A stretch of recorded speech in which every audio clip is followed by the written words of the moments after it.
Their ranks this season, bro, just middle of the pack, which is what they are. West standings, Lakers are 9th, Warriors are 10th. So who is more likely to win another championship, Steph or LeBron? This is what you want to talk about? I want to talk about how LeBron and Rui can defend the pick and roll? Okay, I mean, this is what you want to do. I am. Listen, smart money would be on neither. Right. But I think if you're saying one of them will, it is clearly LeBron because he has the freedom of movement that Steph does not. That Steph is tied to the Warriors. Steph is $55 million next year, $60 million the year after, and I couldn't see, I guess things could change. I couldn't see Steph in 2.5 years being like, you know what, I'm a free agent. I'm going to go somewhere else. I just think he has come too far with this one franchise. And I do not think the Warriors are contenders right now, and I don't see a path to them becoming contenders over the next couple of years. Steph is still one of the absolute best players in the league. But after that, I'm not as high on Kuminga as I think a lot of people are, but even the people high on him think it's more projection. Wiggins and Clay are both basically AWOL. They're just, Steph Curry and then Draymond, what he brings intensity and defense. LeBron can choose his own destination next year. Yeah. And it's a vintage LeBron situation, Brew, where if this offseason LeBron signs a contract for the max, he will be criticized for it.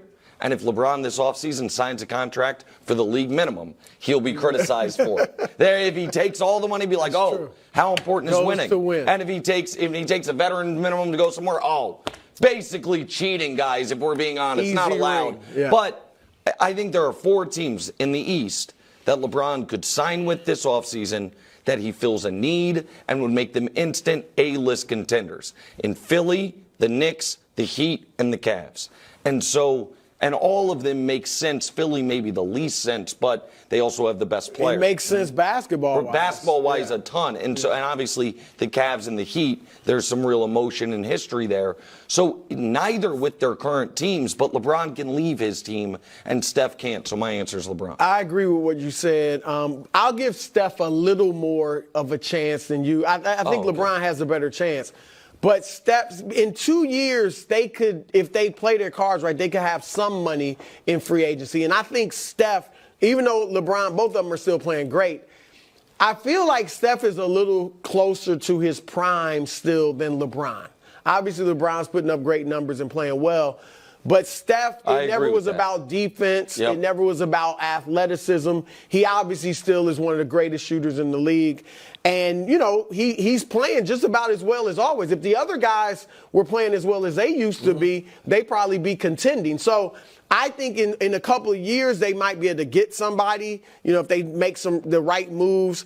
I also think Steph could be an attraction to other players because he would seem to be easy to play with because he's not ball dominant. He's a shooter, things like that. So I'll give him a little bit more of a chance than you. And I doubt, I'm like you, I doubt that he would say in a couple of years, you know what, I want to get a ring. No. Like what he would do is have to go to management and be like, look, we're not winning anymore. You guys probably need to go in a different direction. Send me somewhere where I can compete for a championship. I don't see that happening, but that's what he have to do. The Lakers is the answer. This year, certainly. This year, because LeBron has the second star already. And it's not just a star. It's a superstar in AD. I like the Spencer Dinwiddie move. Now, I'm not saying they're top contenders in the West, but I'm just saying I like that roster. I liked it before they got Dinwiddie, but now you bring in him. He's a smart player. He's a tough player. He can shoot. We saw him get hot in the playoffs with Dallas. So I like that move. I don't think they win it this year, but they certainly are closer than Golden State. And I don't necessarily think LeBron's leaving, but again, the talk is Trae Young or Kyrie. If they could somehow get one of those guys, especially Kyrie, then now you're talking, they're injury prone, the 3 of them, those 3 guys, but that's a nice big 3. Do you buy that the Lakers have a shot this year? Punchers. I would put it like this. I think there are 7 teams with a better chance. So if your list of contenders goes 8 wide, Yeah. then yes. But I think there are 7 teams, and I did that quickly, but I think that is what I believe. Denver, Phoenix, Milwaukee, Miami, Philly if Embiid comes back, Boston, obviously, and then who's the team I'm missing out west? I'd say Dallas. the Clippers. I would have Dallas because I give Dallas the same puncher's chance I give the Lakers, which is you can not only have the best player in any series for a series, but you also might have the best duo in any series for a series. So that, and now Minnesota and Oklahoma City, I think, would be upset with the fact that I did not include them. We got to see if they're for real. They're young. Right, and the NBA is not the NFL, and we've talked about this a lot. It almost always goes in steps. It almost always goes that a team, OKC hasn't even made the playoffs yet with this core. And Minnesota, I know, did, and they had a tough first-round series with Denver. But usually it is you break through to make the postseason. Right. Then you go on your first good run to a conference finals thereabout, and then you get over the hump. Those teams, I'm not disqualifying them, but those teams, like I do think the Lakers and Clippers, I like the Lakers more than the Clippers because I like their top 2 more than the Clippers, but I like the Clippers' depth and coach more. Yeah, so I understand. They're both similar injury risks, if we're being fair. Quickly for you, Brew, as we talk about sort of long-range Steph and LeBron, I'm going to ask you a 2-tiered question. One, do you think LeBron, do we have any evidence that LeBron can win or can play as the second best player or third best player, where we already have evidence that Steph can do that? So if we project far down the road, like Steph's like, you know what? I'm going to be Ray Allen. I'll be the third best guy and peel off 1 or 2 rings. No, I agree with you on that. No, we have no evidence that LeBron can't be the best player. And I think one of the challenges of playing with LeBron is that he's so good and versatile. He can do pretty much everything. So sometimes he does maybe so much that a star player kind of has to step back a little. Certainly that third star. Like I don't think Chris Bosh, they won 2 rings. It was a great run. But I don't think Bosh was his best version of himself on those teams. Now it may have helped him. He might not even be a Hall of Famer if he doesn't go to Miami. So I'm not saying it was bad for him. Yeah. But 16.6 rebounds what he averaged like those last 2 years, I think, in Miami. Kevin Love, I thought was an underrated 3. I mean, he was giving them 17 and 9. So people act like he wasn't doing anything.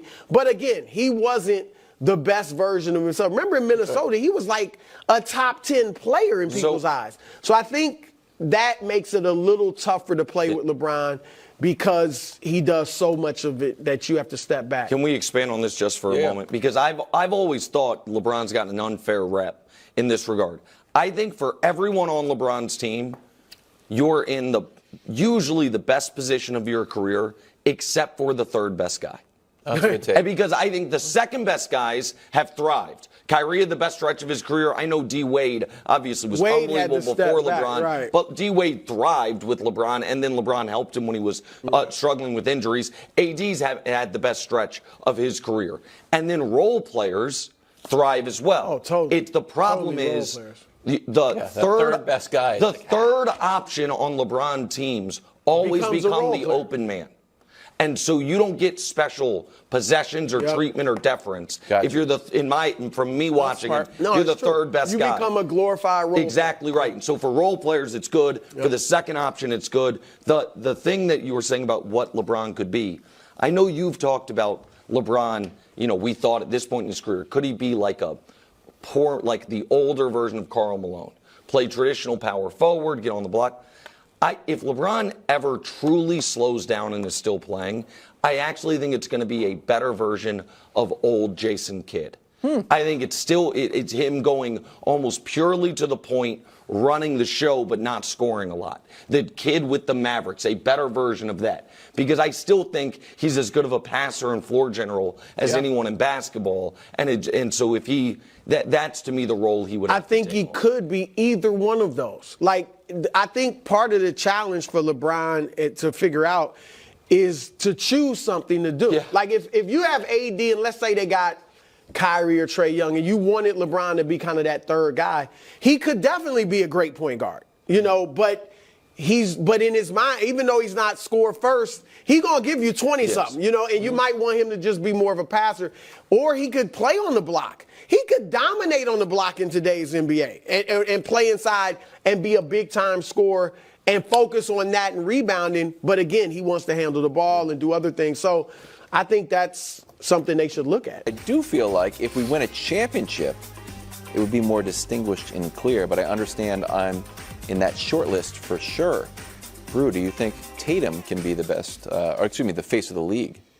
Let me say this about face of the league. It is not an easy thing to be. And I don't mean the pressure that comes with being the face of the league. I mean, there are only a handful of guys that have been the face of the league. Mm-hmm. If we go back, we're talking about Dr. J. Oh, I love this. Kareem, kind of, sort of. Not really. Really, right. Kareem but Dr. was the best J, forever, but wasn't the face of the league. Yeah, I mean, when he was a face, if you want to say in the 70s, Maybe. before Dr. J, that's when the league was kind of down. Yes. So you go Dr. J, Magic, Bird, Jordan, Kobe, Shaq, LeBron, Steph. That's it. That's probably it. So KD, never the face of the league. Olajuwon, Duncan, never the faces of the league. Even though they're perennial all-stars, easy Hall of Famers, some of the best to even ever do it. So you're talking about how many, like 8 guys in 40 years. I mean, now, you have certain guys who are among the faces. Durant, clearly, among the faces of the league. Barkley, Isaiah Thomas, Karl Malone, Moses Malone. Like, they were among the faces, right? The stars you thought of when you thought of NBA. But the guys, but the 1 or 2 guys? The face of the league, here's a synonym for it. If you were to look upon a time in NBA history and attach a player's name to that era. That's good. You know what I mean? That's The Bird Magic era, the Jordan era, the Shaq Kobe era. Right. Even though Duncan won more than Shaq and Kobe, or he won as much as Kobe, more than Shaq. That was, you know what I mean? There and then you could the say LeBron, he may have had an era or been one of the, but he wasn't clearly wasn't the face of the league by any stretch. So go ahead. So you have to have not only the game. Winning to some degree. All those guys obviously won at a high level, but you have to have the charisma. There's an it factor. I say that about this job, whether it's TV or radio. There's an it factor. Yeah, bad boy. You got the it factor, all right, especially as the bad boy. But no, there is something like that. And Jason Tatum is not on the Duncan level where it's just like he just doesn't really have that personality, or Jokic doesn't want to do it, whatever. But he's not on the Steph or LeBron level. He's kind of in between. So I think with Jason Tatum, for him to become like the face of the league, which I think is probably not likely, they'd have to become a dominant dynasty. Yeah. Like they'd have to win like 2 straight, 3 out of 4, where they were clearly the best team. They're winning. He's the best player. His game is it's easy on the eyes. It's fun to watch. So that's what would have to happen, though. Outside of that, which I don't think is likely, I don't think face of the league. Yeah. Go ahead, Wilds. I'm sorry. No, I thought it was interesting when you laid it out like that. I was like, oh, is Tatum's game, which is, top 5 in the world, just not unique enough? Where you're like, well, Dr. J, all of those kind of like he didn't invent the dunk, but like sort of the modern high-flying game that was Dr. J. Then it was Magic, who was magic. Yeah. Then Air Jordan, who could fly. Then it was Shaq and Kobe. Like Shaq is the strongest, and Kobe was Jordan 2.0. And out of high school success in a way we hadn't seen up to that. LeBron was the king, and he can do it all. And Steph's the greatest shooter ever. Steph's the greatest shooter ever. I hadn't even thought of it that way, but and then you end up on that rationale. It's Wemby. It's Wemby. By that rationale, it's what Brew predicted. Which I think is going to happen. Which is assuming they win to some degree. So we're kind of all over the place here. No. I thought that was brilliant. So this is where I come across repeatedly as a Jason Tatum hater, and I do not mean to at all. But I just think that it's cliche now to say there are levels to this. I don't mean it in that context. But in my eyes, when I look at the NBA, there are levels. There are stars. Paul George is a star. Jalen Brunson is a star. Unquestioned star. And even though they're probably on different levels. Yes. Right? Then there are superstars. Jason Tatum is a superstar. Jalen Brunson, in my opinion, trying to become a superstar. Then there are perennial MVP candidates. That's the upper crust of superstardom. Yeah. Right now, that is Jokic, Embiid. I know Luka hasn't won one yet, but I feel like he's a perennial candidate. Absolutely. And Giannis. That's them. Then up in the room above them is face of the league. And as Brew mentioned, icons. It's 8 icons. Yeah. There you go. And so there is, if you're a superstar, by my math, you're one of the 12 best players alive. Jason Tatum, not only is a superstar, is firmly entrenched. Yep. He is unquestionably, to me, one of the 8 best players alive. But, and this is where the hate, I guess, comes in. But I don't think he'll ever be one of the 3 best. And if you're not one of the 3 best, then you're not going to be the perennial MVP candidate. He's never received a single first-place MVP vote. He turns 26 in a week. And that's not old, but for those guys, you usually have either been banging on the door. Don't you think he may get an MVP award? Maybe. Because I think if they, let's say they were to win it this year. Yeah. He goes in next year as a favorite. Next year, but he's so good that he could be one of those guys after 10, 11 years in the league. It's like, oh, get him one. Let's get him one. Like Dirk. And he plays well. Yeah, let's get him one. And Dirk was never the face of the league as great as he was. No. And that's what I'm saying. Guys can win MVP and never be the face of the league. So I think we are. The other reason I think this is happening is I think people, and some people don't want to say it, we've at least openly discussed it on the show, feel deep down face of the league's got to be American. And right now, when the 4 best players in the league are not American, then all of a sudden guys who really shouldn't be in this discussion are being elevated because they're the best American players. Now, I used to feel strongly that the face of the league had to be American. I don't think it can be. I don't think that's the case. I think game's anymore. too international. Right. And I think Giannis has shown enough personality. Embiid's shown enough personality. Luka's got the swag. Not taking a shot at Jokic, but Jokic just doesn't want it. No, but all those other guys could do it. Let's just keep it real. Nobody believes Doc. Oh. All right. I mean, really. Now, I say that people feel like, the public perception, not everybody feels, public perception is he stabbed Adrian Griffin in the back. But I will say this, what Doc just said does actually make sense. Like, if they come to you and say, our coach who is 30-13, we're about to fire, you would be like, wait, what? Why? Because remember, Doc wasn't talking to the players. I don't believe he was talking to the players as a consultant. He was talking to Adrian Griffin and the owners. So he may not have even known, or at least not known the extent of how the players were kind of soured on Adrian Griffin. Maybe heard it from Adrian at, they're not doing what I want them to do or whatever. So I honestly, even though, like I said, the public perception is what it is, but I think that's plausible that Doc was surprised. Now, he may have still wanted the job too, but it's plausible that, hey, wow, really? That's fair take. 30-13, you're firing him? Go ahead, Wilds. Oh, no, I'm going to end it. Okay. Because I was a big believer in the Bucks, and I have stopped believing in the Bucks. And sometimes people ask me why. Okay, so that's perfect. So then I'll set you up for it. Because you said something yesterday, Wilds, that after you said it, I'm like, oh, he's right. That part of the reason I am now considering buying more Bucks stock is they remind me a bit of the Chiefs. Not on the pedigree and that stuff, but a team that has unquestioned champion as its best player, has another piece that we all know is super valuable, playoff closer, and everyone is like, nope, they're not going to be able to get it done. And it just felt like the stock's too low. But Doc is not helping himself, and I don't understand why Doc keeps doing all these interviews. I don't understand. Doc, for someone... I think he's trying to talk. He's thinking... he can win the room back, I guess. Honestly, that's what I think. He's too media savvy, in my opinion, to not realize that a lot of what he is saying sounds like excuse making and like pre-excuse making, which is what makes it so odd. But go ahead. So remember when I brought the deer in? That's how much I believed in the Bucks. And now I kind of fully believe in Denver and not really believe in the Bucks. And people were asking me why. And I just wrote down, everything has been weird. Okay. So I'll just run through all these weird things and tell me if you agree at the end of this list. Like, wow, things have been weird and weirder than other teams. Giannis's press conference after they lose, when there's actually no such thing as losing, it's just steps. Okay, kind of weird. You fired your coach. Fine. You hire Adrian Griffin. That's fine. Then Giannis flirts with leaving so you get to sign Dame. Weird to flirt with leaving, but hey, is what it is. You sign Dame, you lose Drew. Okay, you kind of broke up the championship core. Is what it is. Terry Stotts quits. Yeah. Weird. You have a meltdown over the game ball. Yeah. Maybe you're totally locked in. Just weird.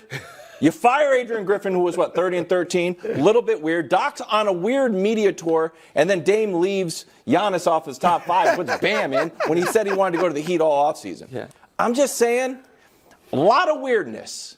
I'm TV's bad boy. I'm also the vibes Nick, doctor. Before you go that Chiefs route and pick the Bucks, the Chiefs played defense. Well, yeah, no, it's gotten a little better. That's a good point. If you really wanted to be TV's bad boy, you would have punctuated that, and that's why the Bucks are out in round 1. You would have done something, gone after it. Don't tell the bad boy how to act. Okay, so I don't listen to anybody.